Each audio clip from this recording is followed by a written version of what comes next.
আমার বাবার বাড়ি এবং শ্বশুর বাড়ি একই বাড়ি। শুনতে অদ্ভুত লাগছে না? কিন্তু এই অদ্ভুত বিষয়টা আমার সঙ্গে জড়িয়ে আছে। আমার বড় চাচার একমাত্র ছেলে আমার স্বামী। আরেকটা অদ্ভুত ব্যাপার হচ্ছে, গত 6 মাস ধরে আমি আমার বাবার বাড়ি এবং শ্বশুর বাড়িতে বসবাস করছি না। কারণ একটাই, আমার স্বামীর সাথে আমার বনাবনি হচ্ছে না। তার সঙ্গে সেপারেশনের সিদ্ধান্ত নেওয়ার পর থেকে আমার বাবা মা আমার সঙ্গে কথা বলা বন্ধ করে দিয়েছে। আমার শ্বশুর শাশুড়ি আমার সিদ্ধান্তের পক্ষে ছিলেন। তাদের মতে তাদের অমন আহাম্মক ছেলের পাশে আমাকে বেমানান লাগে। আমার পক্ষ নিতে গিয়ে মানুষ দুটো তাদের ছেলেকে বিনা নোটিশে বাড়ি থেকে বেরিয়ে যাওয়ার জন্য সাফ সাফ জানিয়ে দিলেন। আমি সেই কথা জানার পর ভাবলাম, সে কেন বেরিয়ে যাবে? আমি বের হয়ে যাই, কারণ তার কোথাও আমি ছিলাম না, থাকবো না। সে ওই বাড়িতে আনন্দ নিয়ে বসবাস করতে পারবে। আমাদের বিয়েকে দুর্ঘটনা মনে করে ধীরে ধীরে ভুলে যেতে পারবে। কিন্তু এই আমিটার ভেতরে পুরোটাই তার বসবাস। আমার দম বন্ধ হয়ে আসে যখন খেয়ালে আসে সে আমার থাকবে না। আমি ওই বাড়িতে থাকবো না কী করে? বিয়ের পর প্রীতিসম বড় চাচাকে বড় আব্বু থেকে অভ্যস্ত হয়ে গেছি কবে।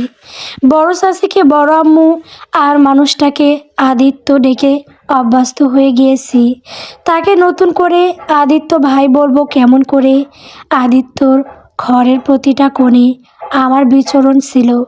সেই ঘরটা আমার জন্য নিষিদ্ধ হয়ে যাবে। এতগুলো প্রশ্নের বাঁক আমার মাথার উপর বোঝার মতো চেপে বসলো। কোনো প্রশ্নের উত্তর মেলে না। অনেক ভেবে দেখলাম, কাঁচা ডিমের কুসুম ঘেটে গেলে যেমন কুসুমের আকার আগের মতো করা যায় না, ঠিক তেমনি মানুষের সম্পর্ক ঠিক কাঁচা ডিমের কুসুমের মতো। একবার ঘেটে গেলে আর আগের আকৃতিতে ফিরিয়ে আনা সম্ভব না। মানুষটাকে যখন ভুলে থাকার জন্য আমিও এত এত আয়োজন করছি, ঠিক তখনই একদিন দুঃসংবাদ এলো। আমার স্বামীর মরণবাদী রোগে আক্রান্ত। খবরটা জানার পর আমি পাথর বনে গিয়েছি। ধাক্কা সামাল দেওয়ার আগেই আমার বাবা আমার হাত ধরে অনুরোধ করে বলল, আমি যেন শেষবারের মতো মানুষটাকে দেখতে যাই। আমি বাবার মুখের দিকে তাকিয়ে থাকি। আমি বাবাকে বলতে পারি না যে, বাবা বিশ্বাস করো, তার সামনে গেলে আমি বেসামাল হয়ে কেঁদে ফেলবো। তাকে সুখ দেওয়ার জন্য আমি সব ছেড়ে ছুড়ে চলে এসেছি। কিন্তু সে সব সুখকে ছেড়ে কোথায় যাওয়ার প্ল্যান করছে। বলতে পারি না এসব কথা, কারণ সব কথা সবাইকে বলা যায় না। আমি রাজি হতে পারিনি সেদিন। বাবা আমার আচরণ দেখে মলিন মুখে বললেন, মৃত্যু পরযাত্রী একটা মানুষের ইচ্ছে পূরণ করতে পারবি না তুই। সে মৃত্যু পরযাত্রী বলে তার সকল দোষ মাপ। আর আমার দোষ কোথায় ছিল? আমি তো তাকে বিয়ে করতে চাইনি। দাদি এবং তোমরা আমাকে ইমোশনাল ব্ল্যাকমেইল করেছো। যখন দেখলে আমাকে টলাতে পারছো না কোনোভাবে, তখন জোর করে তাকে বিয়ে করার জন্য রাজি করিয়েছিলে আমায়। আমি তো তোমাদের কথা মেনে নিয়ে সংসার করতে চেয়েছি, কিন্তু সে আমার যুক্তি তর্কের সঙ্গে না পেরে বাবা সেদিন চলে যায়। আমি বাবার সঙ্গে যাইনি। কেন যাব আমি? বয়স কত হয়েছে আমার? মাত্র 22 বছর 2 মাস চলছে আমার। এই বয়সে এসে কেন আমাকে ডিভোর্সি উপাধি গায়ে মাখার জন্য আয়োজন করতে হচ্ছে?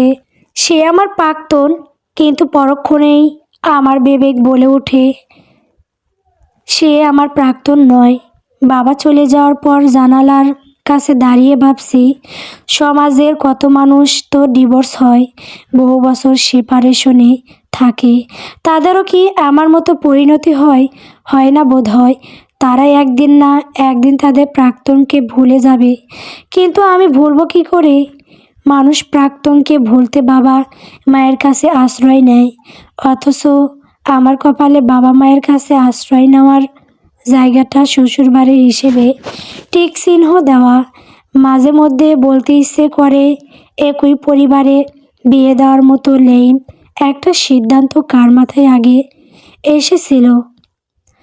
পরিবার যেখানে স্বস্তির জায়গা, সেখানে একই পরিবারের কাজিনদের সঙ্গে বিয়ের সম্পর্কটা কেবল অস্বস্তিত্ব বাড়ায়। আমি ঠিক এই কারণে পারিনি ওই বাড়িতে থাকতে। তাই গত 6 মাস ধরে আমার ছোট খালার বাড়িতে অবস্থান করছি। লেখাপড়ায় যদিও ভালো না, তবুও এখন সর্বোচ্চ চেষ্টা করছি যাতে ভালো ধরনের একটা চাকরি জোটাতে পারি। ভার্সিটিতে আসছি যাচ্ছি, মাঝে মাঝে ছোট খালার ঘরোয়া কাজে সাহায্য করছি।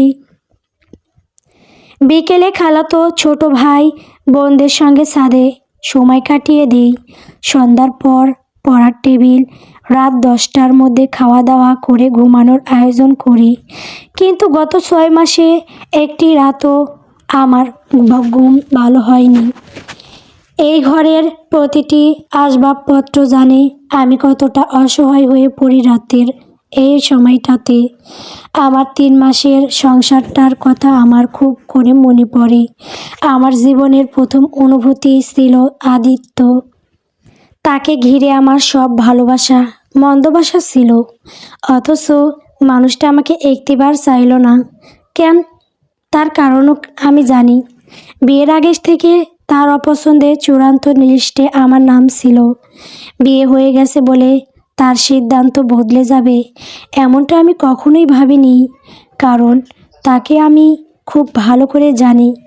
তার জীবন কিছু কিছু সিদ্ধান্ত নিয়ে সে অনড়, কিন্তু আমার অবচেতন মন ধরে নিয়েছিল একদিন না একদিন সে আমাকে মনে নেবে। কিন্তু সেই একটা দিন এলো না। তবে সেই দিনটা ঠিকই চলে এসেছিল, যেই দিনটা ছিল আমার জীবনের সবচেয়ে বৃষ্টি একটা দিন। আদিত্য সেদিন আমাকে কড়া গলায় বলে দিয়েছে আমি যেন তার প্রতি কোনো এক্সপেকটেশন না রাখি। সে আমাকে চায় না। আমি নীরবে সবটা শোনার পর কিছুই বলতে পারিনি। গলার মধ্যে ভাগে কে যেন ছিল, এত ব্যথা ছিল। মাঝে মাঝে এখনও এই ব্যথা ফিরে আসে। সেই রাতে তার ঘর ছেড়ে আমি পূর্বের ঘরে ফিরে এলাম, যেই ঘরটায় আমি বড় হয়েছি। কিন্তু আশ্চর্যের ব্যাপার হলো সেই ঘরটা আমার কবরের মতো মনে হলো। কবরের আযাব যেমন একাই ভোগ করতে হয়, তেমনি সেই ব্যথা আমাকে একাই ভোগ করতে হলো। কী কষ্ট, কী বেদনা, কী দম বন্ধ করা অনুভূতি অক্সিজেনের সঙ্গে মিশেছিল ঘরটাতে। নিঃশ্বাস আটকে যায় বারবার। সব ভুলে যাওয়ার চেষ্টা করছি আমি। বাবা এসে যা বলল সবটা শোনার পরও আমি নিজেকে স্ট্রং রাখার চেষ্টা করছি, কিন্তু একটা ফোন কল আমাকে এলোমেলো করে দিয়েছে আবার। আদিত্য কল করেছে আমার ফোনে। প্রথমবার দেখে আমি বিশ্বাস করতে পারিনি, কিন্তু তার দ্বিতীয় কলে আমার অবিশ্বাসের দেওয়াল ভেঙে চূর্ণ বিচূর্ণ হয়ে গেছে। আমি কল রিসিভ করতেই ওপাশ থেকে কেউ তারিককে গলায় আমার নাম ধরে ডেকে উঠল। টুপুর। আমি চোখ বন্ধ করে ফেললাম আবেশে। আমি বাঙালি নারী বলেই কিনা তার একটা সামান্য ডাক শুনে আমি ব্যাকুল হয়ে যাই। আমার ভেতরের নারীত্ব জাগ্রত হয়। মানুষটা এখনও আমার স্বামী। পরক্ষণে কিছু মাস আগে তার বলা কথাগুলো মনে পড়তেই বললাম, কি চাই? তোমাকে চাই। আমি কি খেলনা? চাইলেই কি আমাকে পাওয়া সম্ভব? তুমি খেলনা হতে যাবে কেন? এতদিন পর কল দিয়েছেন কেন? বাড়িতে ফিরবে না? বাড়িতে ফিরবো না বলেই তো বাড়ি ছেড়ে এলাম। এ বাড়িটা আমার তো যতখানি, তোমারও ঠিক ততখানি। দূরে কোথাও বসবাস করলে নিশ্চয়ই তোমার আসল ঠিকানা বদলে যাবে না? মানুষটার যুক্তির মার প্যাঁচে পড়ার আগেই বললাম, দাদুর একটা ভুল সিদ্ধান্ত আপনাকে আমাকে একটা দায়িত্বের বিয়েতে বেঁধে ফেলেছিল। সময় খুব বেশি গড়িয়ে যাওয়ার আগে আপনি আমি সরে আসতে পেরেছি, এটাই তো অনেক। হয়তো। কথাটি বলেই কল কেটে দিল আদিত্য। আমি ফোনের স্ক্রিনের দিকে তাকিয়েছিলাম। বাবা যার জন্য আমার হাত ধরে কান্না করে গেল, সে তো দিব্যি স্তং হয়ে কথা বলল আমার সঙ্গে। সে তো একবারও বলেনি তার জীবনের আয়ু ফুরিয়ে আসছে। আমি যখন আকাশ কুসুম ভাবছিলাম, ঠিক তখনই দরজা খোলার শব্দ পেয়ে পেছনে ফিরে তাকালাম। ছোট খালা এসেছে। আমার মাথায় হাত রেখে বললেন, কষ্ট পাস না টুপুর, হায়াত মউত সবই আল্লাহর হাতে। বয়স কদিন হলো? আহারে। খালা আমার হাত ধরে ঝরঝরিয়ে কেঁদে ফেললেন। আমি হতভম্ব হয়ে খালাকে জিজ্ঞেস করলাম, তুমি কাঁদছো কেন? আদিত্যর জন্য কাঁদছি। ছেলেটা দেখলে আমাকে ছোট খালা বলে ডাকে। ওর ডাক শুনলে মনে হয় সে আমার আপন ছোট বোনের ছেলে।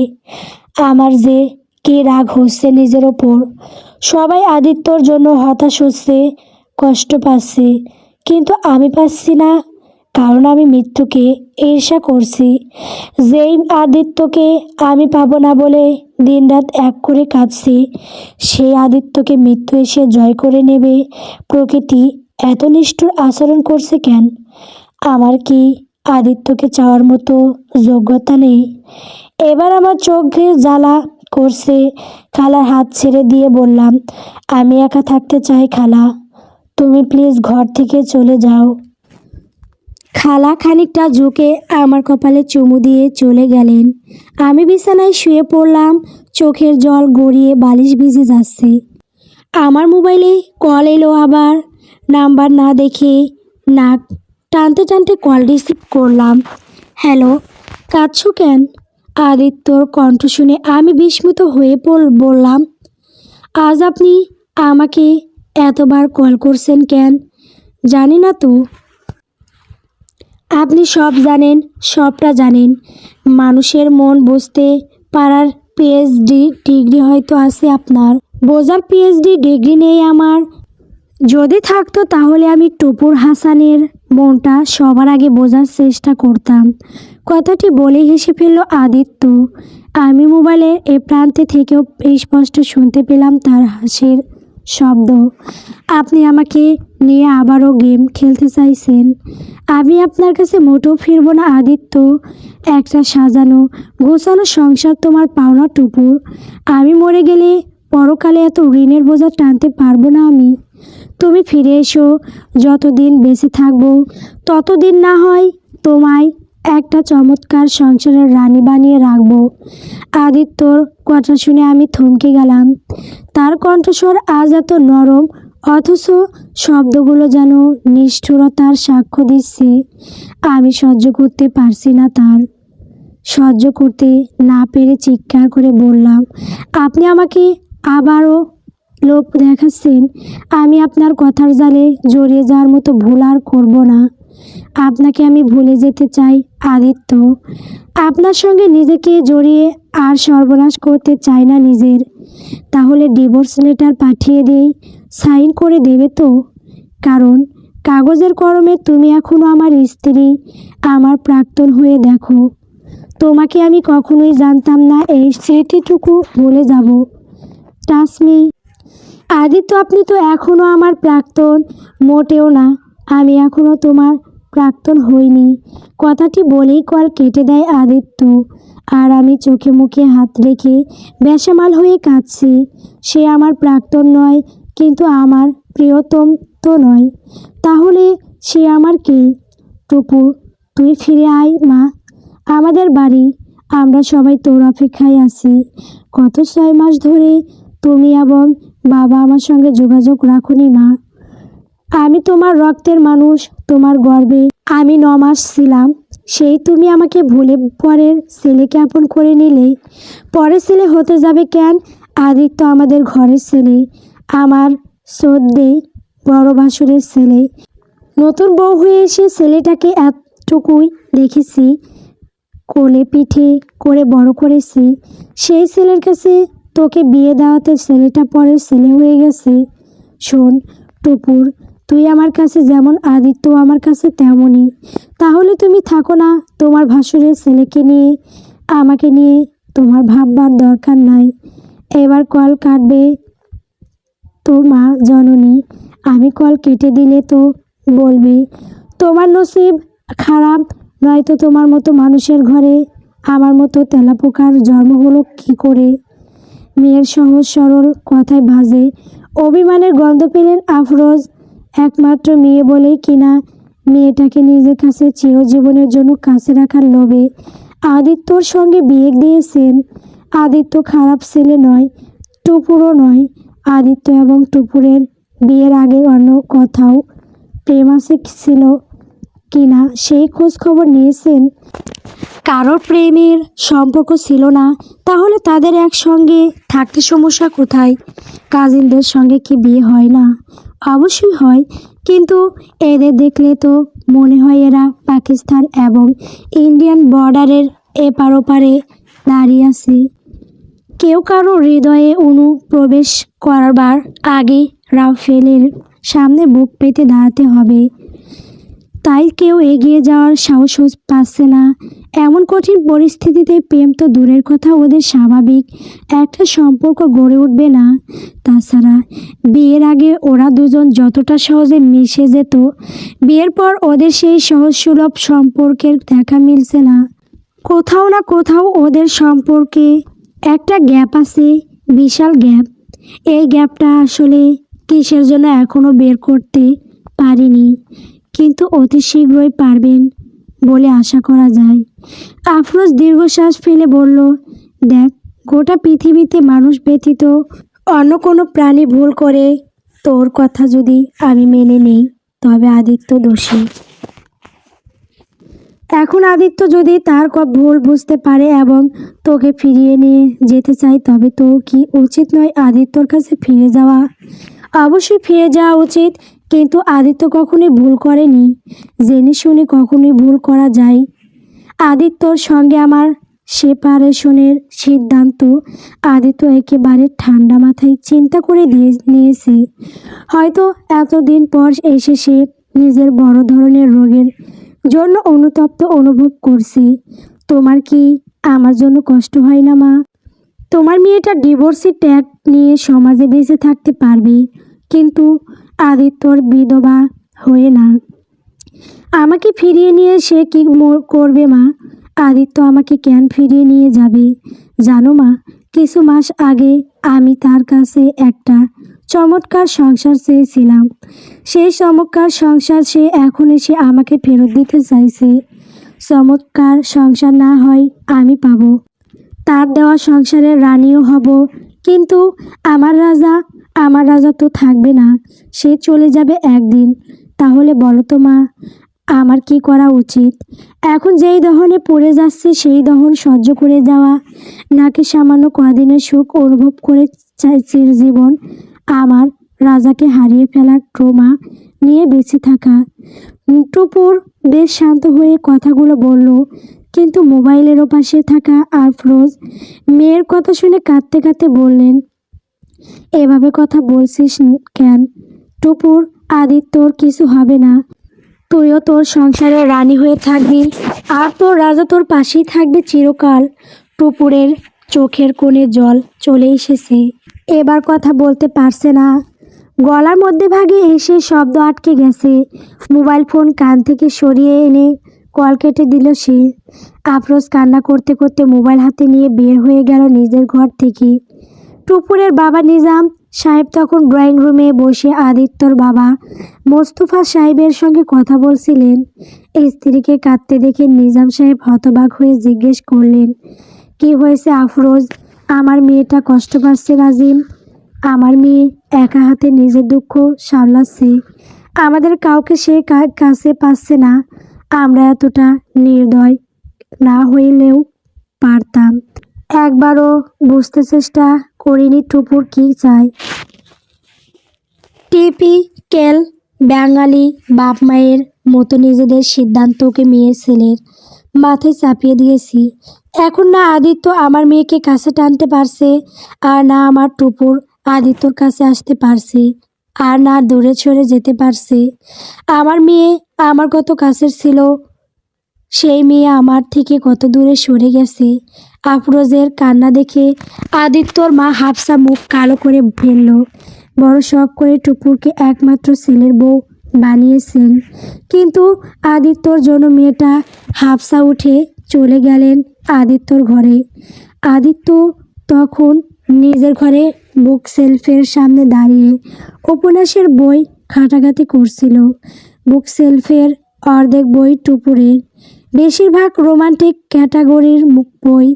মাঝে মধ্যে বইগুলোর দিকে তাকালে আদিত্যর ভীষণ হাসি পায়। কখনো কখনো হু হু করে হেসেও ফেলে। টপুর যে রোমান্টিক গল্প প্রেমিকা কখনোই টের পায়নি, অথচ একই ঘরে দুজনে 3 মাস বসবাস করেছে।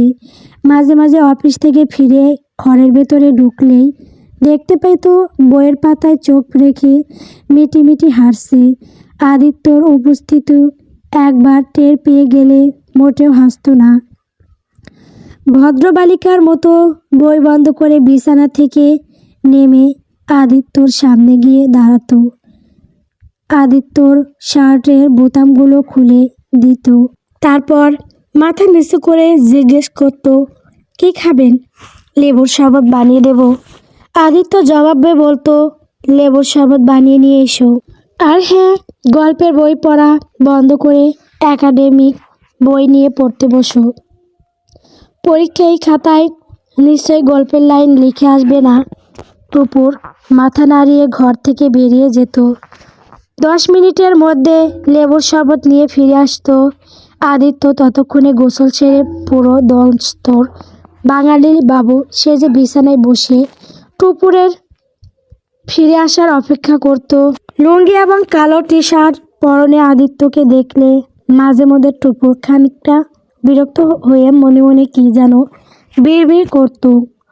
মাঝে মধ্যে আদিত্যর বড্ড জানতে ইচ্ছে করে সেই বিড়বিড় করার পেছনে কথাগুলো, কিন্তু জিজ্ঞেস করা হয়ে ওঠা হয়নি, কারণ সে ধরে নিয়েছে তার লুঙ্গি এবং টি শার্টকে চূড়ান্ত অপছন্দ করে টুপুর নিজের সবচেয়ে স্বাচ্ছন্দ্যের পোশাকের বদনাম শুনতে ভালো লাগবে না বলে আদিত্য কখনো জানার চেষ্টা করেনি।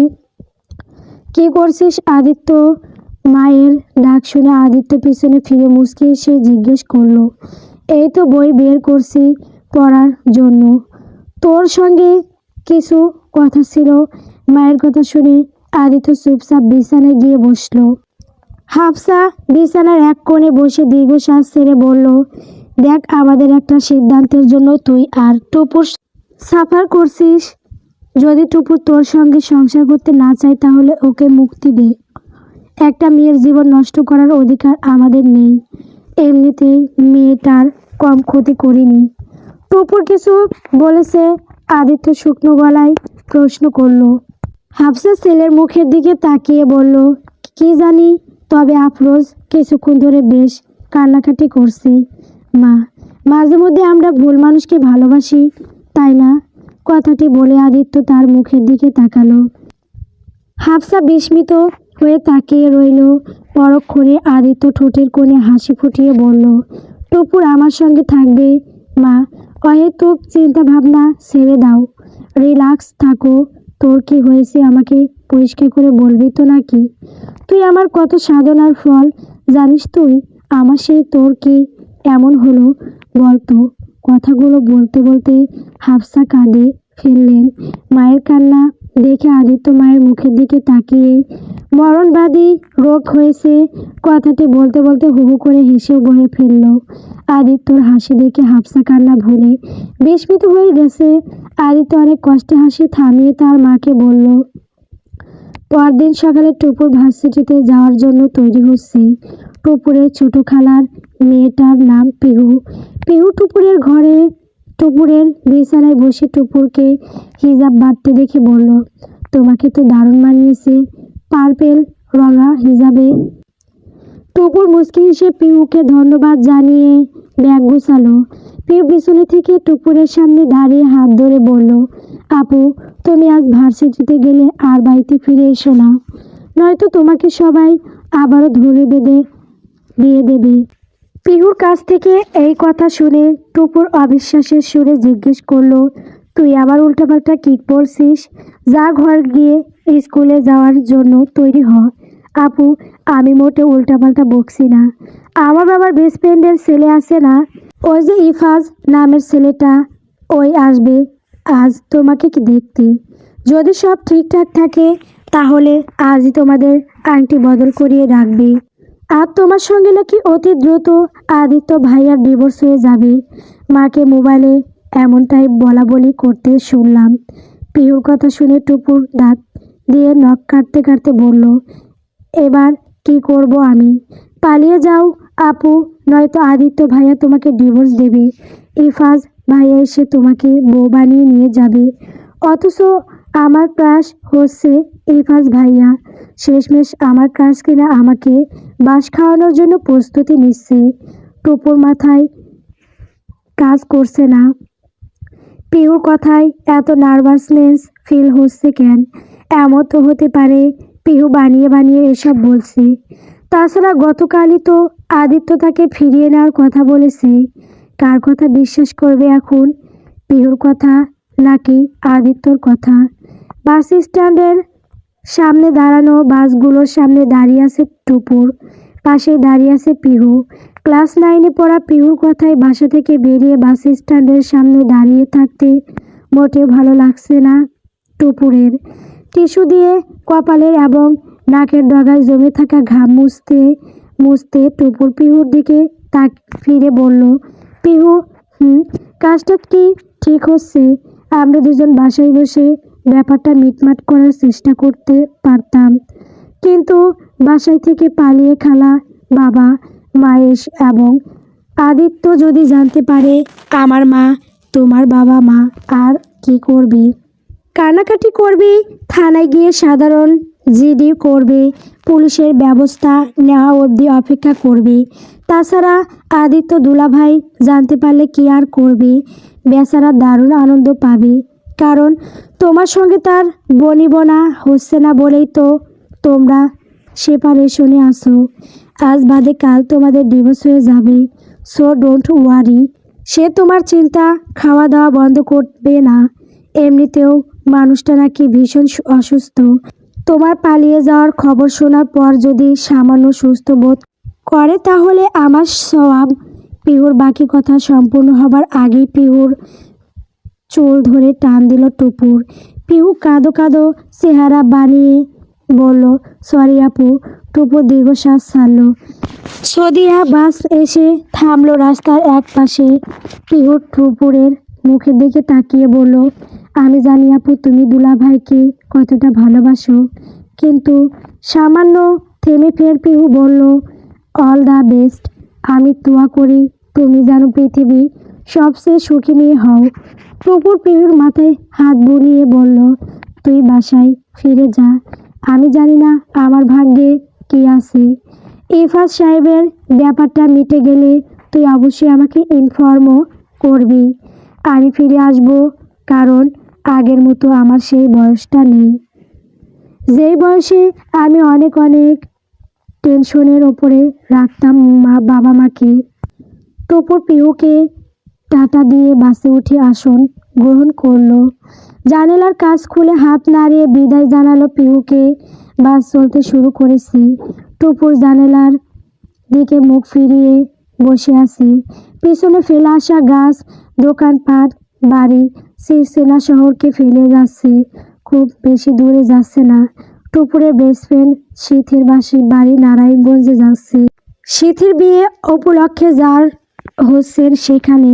অবশ্য সিথি বিয়েতে যাওয়ার জন্য প্রস্তুতি কিংবা ইচ্ছে ছিল না, কিন্তু ইফাজ সাহেবের হাত থেকে রেহাই এবং আদিত্যর পাগলামি দেখার আগে পালিয়ে আসা আদিত্যর হতে পারবে না ঠিক আছে, কিন্তু অন্য কারো হতে পারবে না। জীবনের সবচেয়ে শুদ্ধতম প্রেম একবারই আসে। তার জীবনের শুদ্ধতম প্রেম কেবল আদিত্যর বেলায় এসেছে। অন্য কারোর জন্য সেই প্রেম আবারও হৃদয়ে জোয়ার আনুক এমনটা চায় না টুপুর। বাস এসে থেমে গেল সাইনবোর্ড টুপুর হাতে ব্যাগটা নিয়ে নেমে পড়ল। পরনে সাদা থ্রি পিস, মাথায় সাদা ওড়না, চশমা চোখে, টুপুরের হাঁটু সমান চুলগুলো বাতাসের তোড়ে এদিক সেদিক বেসামাল হয়ে উড়ছে। টুপুর ভীষণ বিরক্তি নিয়ে রাস্তার একপাশে দাঁড়িয়ে চুলগুলো ক্লিপ দিয়ে আটকে ফেলল। তারপর আরও একটা বাসে উঠে বসলো। এবার ভয়গড় বাস স্ট্যান্ডের উদ্দেশ্যে রওনা হচ্ছে। ভয়গড় বাস স্ট্যান্ডের সামনে নামার পর 20 কদম হাঁটার পর সিথিদের বাসায় পৌঁছে যায় টুপুর। টুপুরকে দেখে সিথি মৃদু চিৎকার দিয়ে টুপুরকে জড়িয়ে ধরে বলল, তুই যখন বললি আসবি না তখন আমি মনে মনে ধরেই নিয়েছিলাম তুই সত্যি সত্যি আসবি না, কিন্তু আজ তুই আমার ভুল ধারণা ভাঙতে চলে এলি। টুপুর কিছু বলতে পারল না। সিথিকে মিথ্যা বলা যাবে না, সত্যিও বলা যাবে না, তাই চুপচাপ থাকাই শ্রেয়। সিথি টুপুরের হাত ধরে তার ঘরের দিকে নিয়ে গেল। টুপুর 12টা বাজছে তখন। আজ সিথির গায়ে হলুদ। সিথিদের বাড়ি থেকে কিছু ছেলে মেয়ে যাবে সিথির হবু স্বামীকে হলুদ পরিয়ে দিতে। সিথি টুপুরের হাত ধরে অনুরোধের সুরে বলল, তুই যাবি ওখানে টুপুর? ওখানে গেলে তোর মন ভালো হয়ে যাবে। আমার মন ভালো আছে সিথি, তোর সঙ্গে বসে গল্প করলে আমার মন আরও ভালো হয়ে যাবে। বীর বারটা ভালো লাগে না এখন। টুপুরের কথা শুনে সিথির মন খারাপ হলো, কিন্তু টুপুরকে বুঝতে দিল না। সিথি টুপুরের ডান হাতের উপর তার বাম হাত রেখে বলল, আদিত্য ভাইয়ের সঙ্গে সব ঠিকঠাক নাকি মান অভিমান চলছে? তার সঙ্গে আমার মান অভিমানের সম্পর্ক শুরু হয়েছিল কবে? ওই যে দুজনকে একই বাড়িতে থাকার কারণে যতটুকু জানতাম ঠিক ততটুকু জানি আমরা একে অপরকে। আদিত্য ভাই তোর সঙ্গে যোগাযোগ করেনি এই 6 মাসে, করেছে 2 দিন আগে। তার নাকি মরণবেদী। কথাটি সম্পূর্ণ হবার আগেই টুপুর কেঁদে ফেলল। সিথি টুপুরের কান্না দেখে থম মেরে বসে রইল। টুপুর কাঁদতে কাঁদতে সিথিকে সব বলল। সিথি সবটা শোনার পর টুপুরকে বলল, তার জন্যই তো আমার সামনে বসে কাঁদছিস, তাহলে তার কাছে ফিরে যা তুই। তাকে না পাওয়ার আক্ষেপ নিয়ে দুঃখে দুঃখে মরার চেয়ে তাকে নিয়ে কটা দিন সুখের দিন যাপন করা বেটার অপশন হবে টুপুর। সে মরে যাওয়ার আগে পূর্ণ কামাই করতে চাইছে সিথি। আমি তাকে সুস্থ অবস্থায় চেয়েছি, সে তখন আমায় ফিরিয়ে দিল কেন? আর এখন বা কেন ফিরিয়ে নিতে চাইছে? টুপুরের কথায় যুক্তি আছে, কিন্তু সব কিছু যুক্তি দিয়ে বিচার করা সম্ভব নয়। সিথি একেবারে শান্ত হয়ে বসলো। তারপর নরম সুরে জিজ্ঞেস করলো, এতদিন তুই বলতি সে যদি একবার তোকে ডাক দেয় তাহলে তুই বস ছেড়ে ছুঁড়ে চলে যাবি তার কাছে, তাহলে এখন কেন যেতে চাইছিস না? নাকি তোর ভালোবাসার পরিমাণ তোর স্বার্থের চেয়ে কম? টুপুর মাথা নাড়িয়ে বলল, তাকে হারানোর ভয় হচ্ছে সিথি। সে বেঁচে থাকুক, অন্তত তার নামটা যেন পৃথিবীর বুকে বেঁচে থাকে, এটাই আমি চাই সব সময়। সে আমাকে সুখ দিয়ে মরে গিয়ে আমাকে জীবন্ত লাশ বানানোর পায়তারা করছে। আমি জানি আমি কঠিন চোখে তাকানো গুরু গম্ভীর আদিত্যকে ভালোবেসে অভ্যস্ত হয়ে গেছি। আমাকে ফাঁকি দিতে চাওয়া মিষ্টি চোখে তাকানো আদিত্যকে আমার চাই না। টুপুরের কথার পিঠে জবাব দিতে পারল না সিথি। চুপচাপ বসে রইল টুপুরের পাশে। পিউ স্কুল থেকে বাসায় ফিরে দেখলো ইফাজ এবং তার বাবা মা ইতিমধ্যে চলে এসেছে। পিউকে দেখে ইফাজ মুচকি হাসলো। পিউ মনে মনে ইফাজকে ইচ্ছামতো বকে যাচ্ছে, কারণ একটাই, ইফাজ যে মনে মনে তাকে শালি বানানোর জন্য প্রস্তুতি নিচ্ছে অলরেডি টের পাচ্ছে। পিউ ইফাজের মুখের দিকে তাকিয়ে মনে মনে বলল, টুপুর আপুকে বিয়ে করবেন এমন সৌভাগ্য আপনার নেই ইফাজ ভাইয়া। আপনার কপালে আমি নামক দুর্ভাগ্যের নাম লেখা আছে। পিউ সোজা রান্নাঘরে চলে গেল। পিউকে দেখে পিউর মা চিন্তিত গলায় বললেন, টুপুর এখনও ফিরে আসছে না, ওর মোবাইল নাম্বার বন্ধ। এদিকে বড় আপা আর দুলাভাই কিছুক্ষণের মধ্যে চলে আসবে। ইফাজের বাবা মা এবং ইফাজ অপেক্ষা করছে। তুই কিছু জানিস পিহু? পিহু বাঁকা চোখে তাকিয়ে রাগী স্বরে বলল, আমি কি সব জানতাম? সমশের, তাছাড়া টুপুর আপু কি ছোট, ফিরে আসবে, চিন্তা করো না। তাছাড়া আজ বৃহস্পতিবার, রাস্তায় জ্যামের কারণে হয়তো ফিরতে দেরি হচ্ছে আপুর। তুই এভাবে কথা বলছিস কেন? তুমি একটুতে প্যানিক হও কেন? কথাগুলো বলে চলে গেল পিহু। এদিকে মেয়ের মুডের অবস্থা দেখে চুপচাপ রান্নাবান্নায় নজর দিলেন। এই বয়সের ছেলে মেয়েগুলোর সঙ্গে ভালো কথা বললেও জ্বালা। এরা নিজেদের মনে মনে আইনস্টাইনের খালাতো বোন করে। রান্না বান্না শেষ হবার আগে টুপুরের বাবা মা চলে এলো। তারা আসার পর ইফাজের বাবা মায়ের সঙ্গে টুকটাক আলাপ সেরে ফেললো। টুপুরের অপেক্ষা করতে করতে দুপুর গড়িয়ে বিকেল হলো, কিন্তু টুপুর ফিরে আসছে না। এবার সবাই চিন্তায় পড়ে গেল। টুপুরের মা টুপুরের ক্লাসমেট নিজুমের কাছে কল করলো।